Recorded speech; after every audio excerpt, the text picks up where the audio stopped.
Handog ng Radyo Pilipinas World Service ang programang Global na Tayo. Pag-uusapan, hihimayin, aalamin ang mga isyung pinag-uusapan ng bayan at dadalhin sa pandaigdigang plataforma. Global na Tayo. Talakayang hindi lang pambansa, bagkus pang global community pa. Global na Tayo. Dito sa Radyo Pilipinas World Service, ang online digital station ng Pilipino saan man sa mundo. Tara na! Global na Tayo. Isang mapagpalang pagbati po mula dito sa inyong himpilang Radyo Pilipinas World Service. Ito po ang programang Global na Tayo at ako po inyong lingkod, Ray Sampang. Kasama pa rin ang ating Global na Tayo team. Samahan niyo po kami hanggang alas 9 ng umaga ngayong araw na ito ng Lunes, araw at oras dito sa Pilipinas. Ang Radyo Pilipinas World Service ay isa po sa mga himpilan ng Presidential Broadcast Service, Bureau of Broadcast Services sa patnugot po ng Presidential Communications Operations Office. Ako po inyong lingkod, Ray Sampang. Kasama pa rin ang ating Global na Tayo team mula sa ating Master Control, si Ms. Susan Aizon, and of course sa ating Wirecast Operations, nandiyan si Justin at ang ating Executive Producer for today, si Ms. Stephanie Vicente. Kami po inyo nasusubaybayan, napapanood at napapakinggan live sa pamamagitan ng ating Facebook broadcast.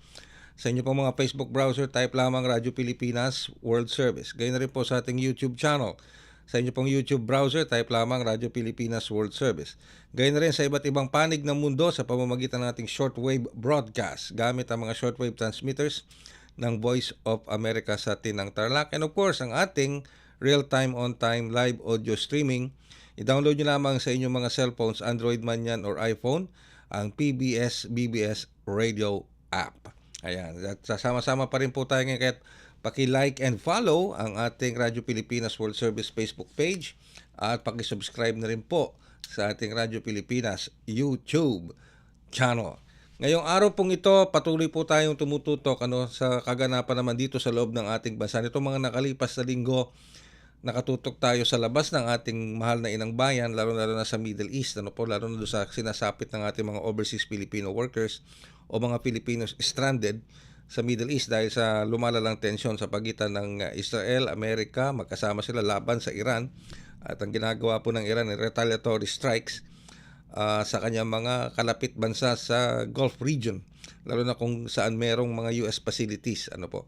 Ngayon, dadako tayo dito sa loob ng ating bansa, ano ang mga ginagawang hakbang ng pamahalaan at ang iba't ibang ahensya ng pamahalaan para tulungan maibsan ang dagok nitong patuloy na pagtaas ng presyo ng langis sa ating bansa.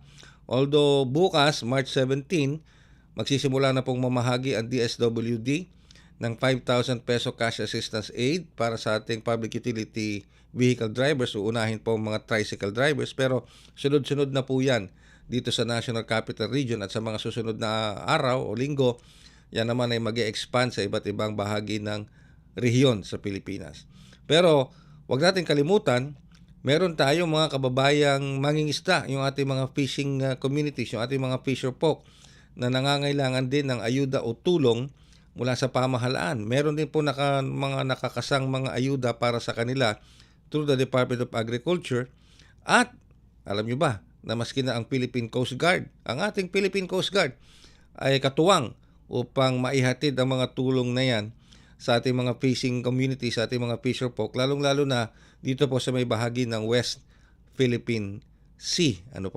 So, aalamin po natin ang mga ine-extend na assistance ng Philippine Coast Guard para sa ating mga fisher folk dyan po sa West Philippine Sea. Makakasama na po natin ngayon sa ating komunikasyon, walang iba kundi ang ating Commodore Noemi Cayabyab, spokesperson ng Philippine Coast Guard. Magandang umaga po, Commodore Cayabyab, at welcome muli sa programang Global na Tayo. Sir Ray, magandang umaga po at maraming salamat po sa inyong pagbati at maraming salamat po sa oportunidad. Well, first of all, let me just congratulate you po. Medyo delayed na yung aming pagpapaabot na congratulations for being promoted to Commodore. Congratulations, Commodore Cayabyab. Thank you, Sir Ray. Maraming salamat po. Alright. Commodore Cayabyab, lately napanggalaman namin na nagbigay kayo ng assistance sa ating mga fisher folk dito po sa may Palawig po, sa may Zambales noong March 13. Can we get some details on this, Commodore Cayabyab? Yes, tama po kayo, Sir Ray. So nagkaroon po tayo ng pagbibigay ng suporta sa ating po mga mangingisda noong March 13. Ito po ay sabay po natin sa pagkasagawa ng ating maritime patrol sa area na yan. So nagbigay po tayo ng mga family food packs po sa mga mangingisda po na nasa area. At ito naman pong initiative ng Philippine Coast Guard na ito, Sir Ray, no, we will be expanding more. So itong KBBM program na tinatawag po na ang ating pamahalaan, itong Kadiwa para sa bagong bayaning mangingisda. So papalawigin pa po natin ito, hindi lamang po ang area po ng Zambales at saka ng West Philippine Sea, na isagawa na rin po natin yan sa Reyno nung Pasko po. So we distributed and provide family food packs sa iba't ibang area po ng ating bansa. Hindi lamang po sa Zambales, kasama po yung Davao City, sa may Zamboanga, Jolo, and sa may Quezon. So we will be expanding more, at itong KBBM program naman ito na expanded po ng Philippine Coast Guard, kasama po ito sa Ray sa mga line of efforts ng tinatawag po nating iCare program naman po ng Philippine Coast Guard. So etong iCare is yung community assistance. So kasama po yan sa pagbibigay po ng ayuda sa ating mga mangingisda po. Alright. So, mag-expand po. Ito po ba may in connection na rin sa nararanasan po natin ngayon na global economic slowdown at medyo talagang tuloy sabay parang lang puknat na pagtaas ng presyo ng produktong petrolyo. Alam naman natin Commodore Cayabyab, na napaka-importante ng krudo para sa ating mga fishing communities, fisher folk na lumalaot lalo na dyan sa West Philippine Sea. May bahagi na rin ba ito ng assistance na ito para sa kanila?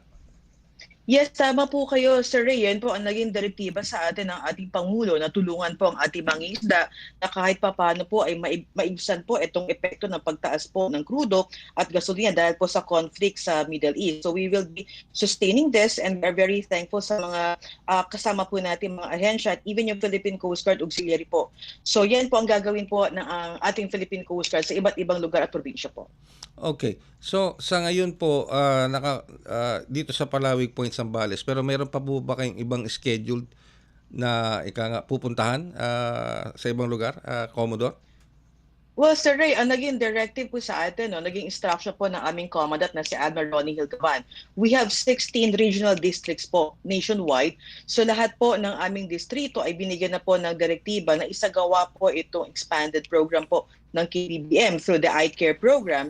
So we will be communicating and coordinating po sa ating mga local government units and even yung mga PCGA po to assist po particularly itong pagbibigay po ng ating mga ayuda. So ang layunin naman nito, Sir Ray, ay mabigyan po talaga ng agarang ginhawa yung ating mga mangingisda habang ito po na mayroon po tayong conflict sa Middle East, at isa po sa naging resulta is yung pagtaas po talaga ng crudo at gasolina. Matanong ko na rin po, Commodore Cayabyab, kasi may direktiba mula kay Pangulo na, sa government agencies, 4-day work week, tapos conserve energy. Yan ba ginagawa rin ng Philippine Coast Guard at hindi ba yan makaka-apekto sa inyo kung sakasakaling magpatupad kayo ng mga energy conserving measures?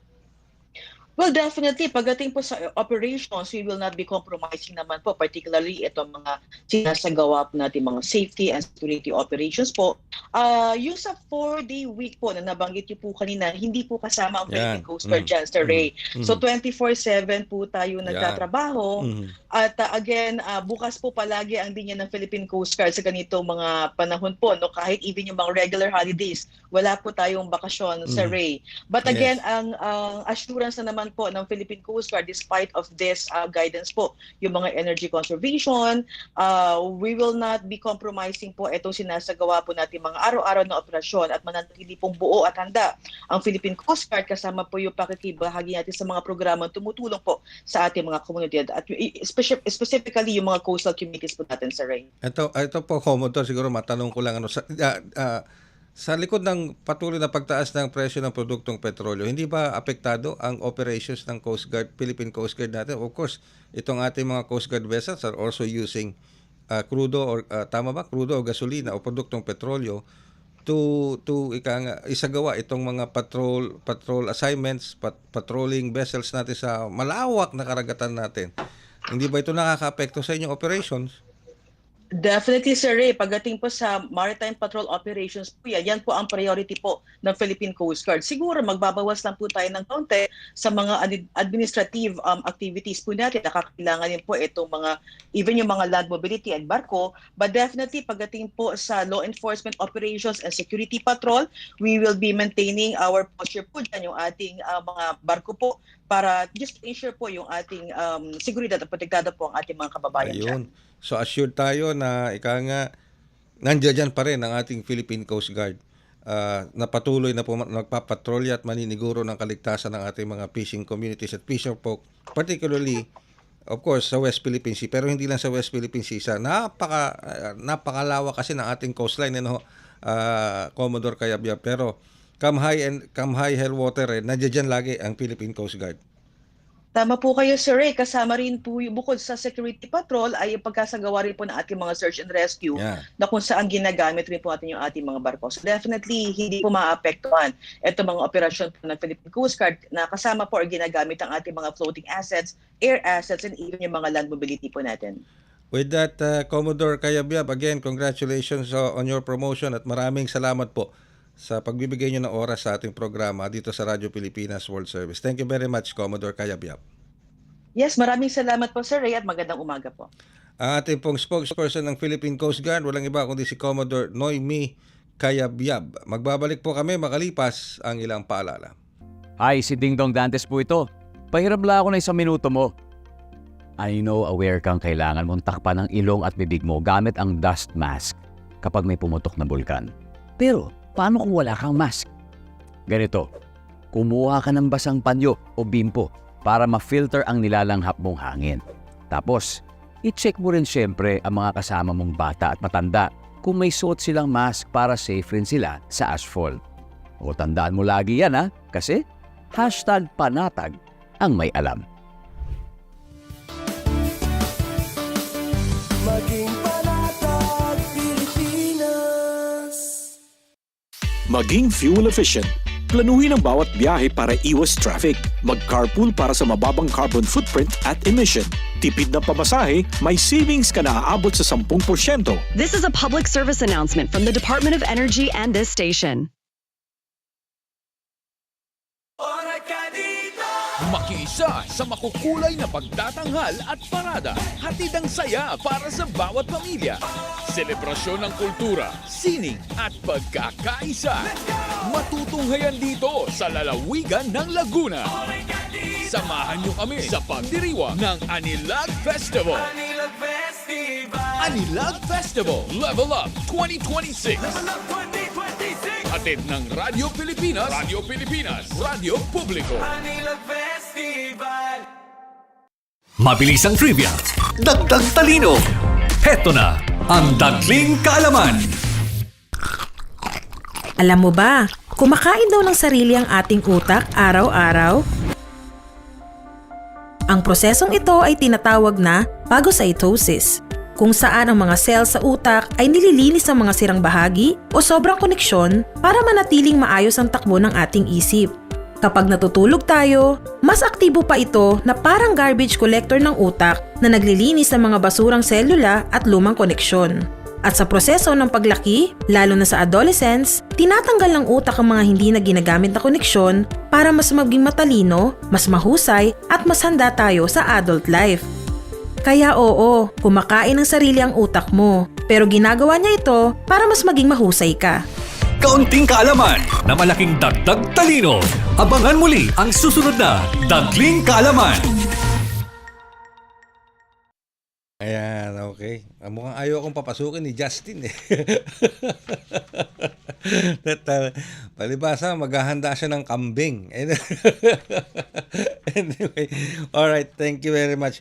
Okay, so alam nyo, itong kanina nakapanayam natin ng ating Philippine Coast Guard sa kanilang spokesperson si Commodore Noemi Cayabyab. Napakahalaga po kasi na masiguro natin na mapanatili ng Philippine Coast Guard yung kanilang pagpapatrolya sa napakahaba nating shoreline or coastline, particularly dito sa West Philippine Sea. Sa kabila ng mga hamong kinakaharap natin ngayon sa ating ekonomiya, sa patuloy na pagtaas ng presyo ng produktong petrolyo, Ay sabi nga ni spokesperson Noemi Kayab, ni Commodore Kayabyab, baka mag-reduce lang sila ng konti pagdating sa administrative operations, pero hindi kailanman dapat maapektuhan ang operations nila, lalo na sa pagbabantay ng ating mga karagatan, ng ating shoreline.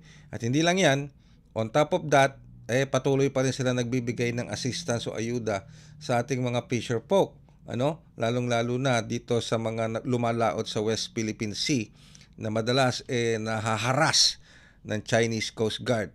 Muli sila nagpadala ng tulong dito nga po sa may bahagi ng Palawig Point sa may Zambales, at nagbigay sila ng mga pagkain, ng mga iba pang mga commodities, krudo, yung ginagamit ng kanilang mga demotor na bangka. Kailangan po kasi yan dahil mataas ang presyo ng produktong petrolyo. Alam nyo ba, bukas, Martes, oras sa Pilipinas, oras at araw sa Pilipinas, mga around 6 a.m. tomorrow, Tuesday, oras at araw sa Pilipinas, inaasahang tataas, hindi inaasahan, talagang tataas ang presyo ng diesel at ng gasolina. Ang presyo ng diesel ay nasa 20 pesos mahigit, kung di ako nagkakamali. Samantalang ang presyo ng gasolina per liter papalo ng 12 to 15 pesos per liter. So talagang namimilipit yung ating mga kababayan, lalo na yung ating mga pampublikong mga drivers ng ating mga pampublikong sasakyan dahil sa sobrang taas ng diesel. Yun namang mga tricycle drivers natin, taxi drivers, yung TNBS, sa gasolina naman. Although bukas po, March 17, ito na, nakakasan na yung DSWD financial aid para sa ating mga public utility drivers. So unahin lamang po yung mga tricycle drivers bukas. And then sunod-sunod na po yan dito sa National Capital Region. And after that, yun naman pong ibang mga lugar sa iba't ibang bahagi ng bansa ang kanilang pupuntahan. At bukod dyan, of course, inaasahan natin na kagyat na ma-actionan na ng Kamara, ng House of Representatives, maging ng Senado, ito pong consolidated bill na sinertify na urgent ng Pangulong Marcos Jr. para magkaroon siya ng emergency powers na masuspend ang implementation ng excise tax sa mga produktong petrolyo. Pero meron pang isang pinupush ngayon bukod sa excise tax, yung VAT, Value Added Tax. Ngayon, marami nagsasabi kung yung excise tax ay makakaapekto na ng mahigit sa 300 bilyong piso na kita sa gobyerno, kapag tinanggal mo pa ang VAT, mas malaki ring halaga ang mawawala pa sa gobyerno pagdating sa government revenues. And of course, hindi lang yan, tataas pag hindi naman natin nakontrol ang masyado ang pagtaas talaga ng presyo ng produktong petrolyo at nagpatuloy ang kaguluhan sa Middle East hanggang sa matapos itong buwan na to, mas pang tataas ang presyo ng produktong petrolyo, di ba? And what will that mean is inflation. Sisipa ng gusto ang inflation. Sabi nga po ng DepDev, yung ating mga economic manager sa DepDev, nakikita nila napapalo sa 6 to 7% ang inflation para sa buwan ng Marso. Imagine that, 6 to 7%. Malaking bawas yan sa purchasing power ng piso ng kinikita natin. Ibig sabihin, dun sa 100 piso mo, kung halimbawa 7% ang inflation, halimbawa kung 7% ang inflation, for March, dahil dito sa patuloy na pagtaas ng presyo ng produktong petrolyo, yung 100 pesos mo is only equivalent to what? 93 pesos. Yun na lang po ang equivalent nun. 93 pesos. Yun ay kung kung titigil na sa pagtaas ng presyo ang produktong petrolyo ngayong buwan ng Marso. Kung humaba pa yung Middle East crisis ngayon, hanggang buwan ng Abril, wag naman po sana. Pero kung humaba pa, di mas lalo pa makakaapekto sa presyo ng produktong petrolyo and could push the inflation figures higher, meaning mas lalong hihina ang piso.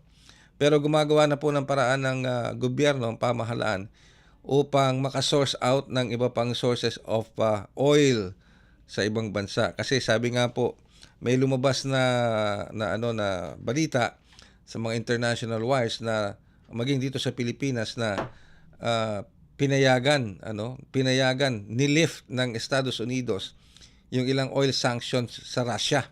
So, pwede na magbenta o pwede nang bumili yung ibang mga bansa ng langis mula sa Russia. Yun po yung isa sa mga tinitingnan ngayon. At tinitingnan din ng gobyerno ng Pilipinas kung saan pa pwedeng bumili ng ibang sources ng langis bukod sa nanggagaling sa Middle East. Para matulungan bumaba ang presyo at masiguro yung supply ng produktong petrolyo.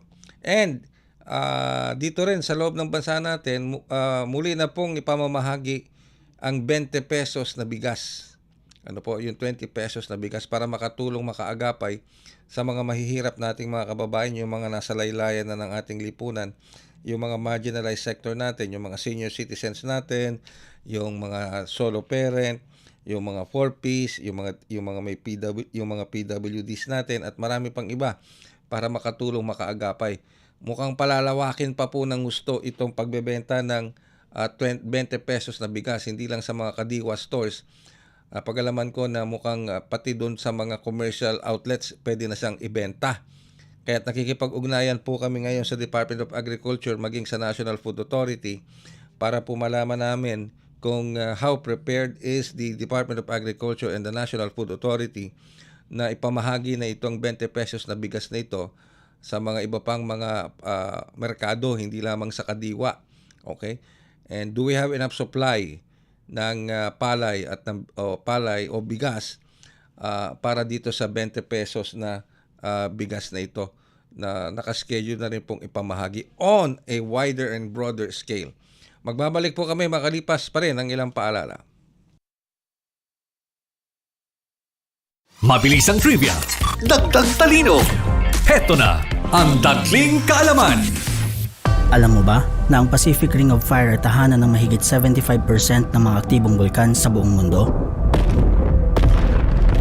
Matatagpuan ito sa paligid ng Pacific Ocean at dito nagaganap ang pinakamaraming lindol dahil sa patuloy ng paggalaw ng mga tectonic plates.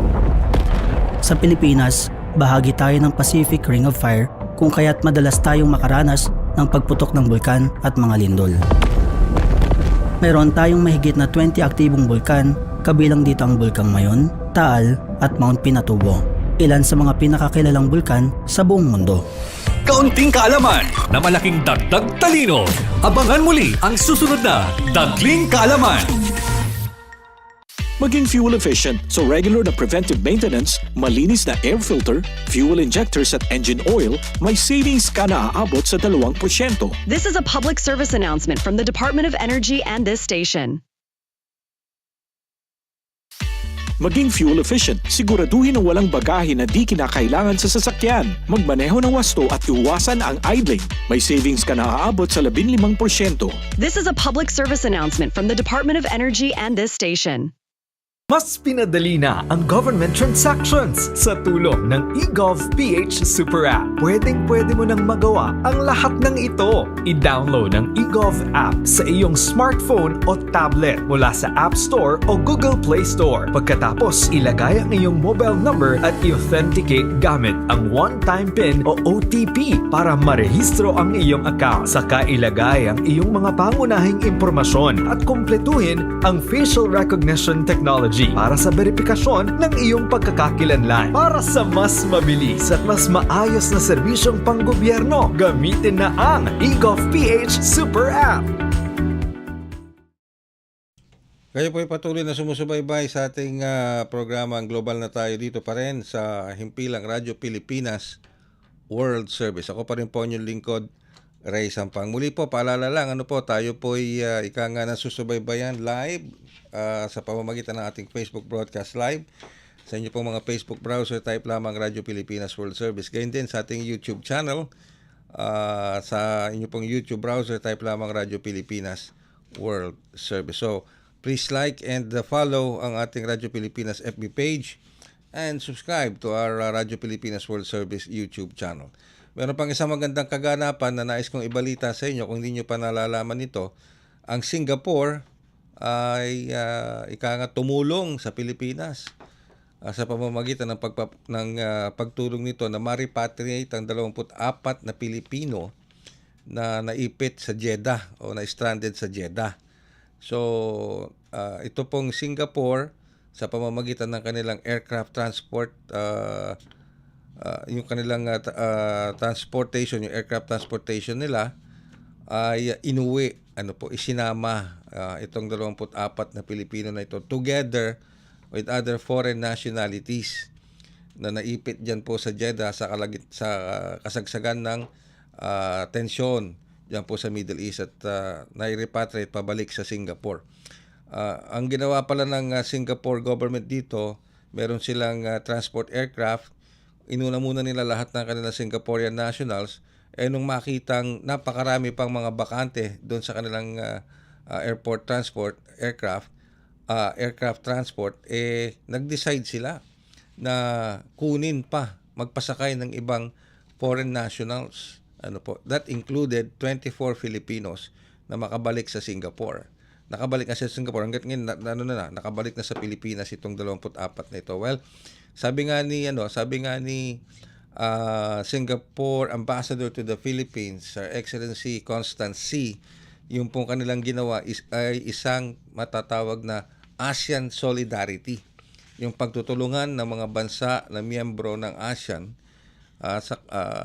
lalo-lalo na kung ang tinutulungan nila ay kapwa nila member ng ASEAN. Hindi lang naman siguro member ng ASEAN, pero kung kinakailangan tulungan at meron namang pagkakataong tumulong, tutulong ang ASEAN. Natanong ko nga si Excellency Constance C kung sakaling gagawin nila ulit yung mga repatriation flights na ito, would they again provide assistance para sa mga Pilipino kung sakasakaling meron pa namang mga extra seats available. And emphatically sinabi ni Ambassador Constance C ng Israel, ng Singapore, na they will do it all over again.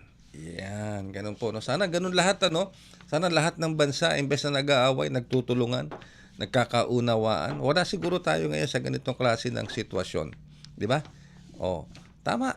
Pero sabi nga, I don't know, hindi natin alam kung anong plano sa atin ng may kapal. Pero ang Pilipino, naniniwala ako na very resilient ang Pilipino. Marami na tayong pinagdaan ng pagsubok sa buhay. Yung ating mga overseas Filipino workers, marami nang pinagdaanan yan na mga pagsubok sa buhay. Mga Filipino seafarers natin, kamusta po kayo? We hope and pray na kayo po ay nasa mabuting kalagayan. Sa ngayon, hindi pa rin madaanan ng Strait of Hormuz. At na hirap pa rin mabuksan ito. Hindi pa rin makadaan yung mga cargo and shipping vessels na may dala ng mga commodities at langis papasok ng Asia.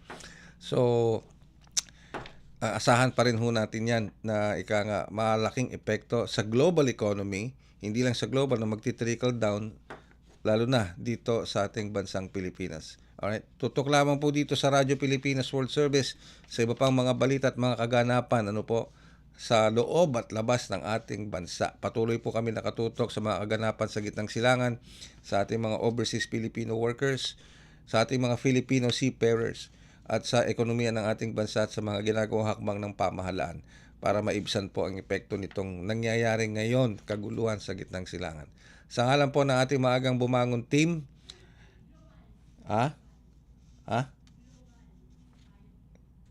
global na global na tayo ba? Bangon team ba nabanggit ko? Ayan, sige, kasi halos magkadikit lang yung programa ng Bangon Bayang Mahal at saka Global. Anyway, so sa ngalan po ng ating Global na tayo team, yan, sa ating Master Control, Susan Aison, Wirecast, si Justin, ayaw akong papasukin kanina kasi magbibigay daw siya ng kambing. Kambing daw ang contribution niya, kambing. Yan. And of course, ang ating executive producer, si Ms. Stephanie Vicente. Ako naman po yung lingkod, Ray Sampang. Maraming salamat po at hanggang sa susunod na edisyon ng Global na Tayo.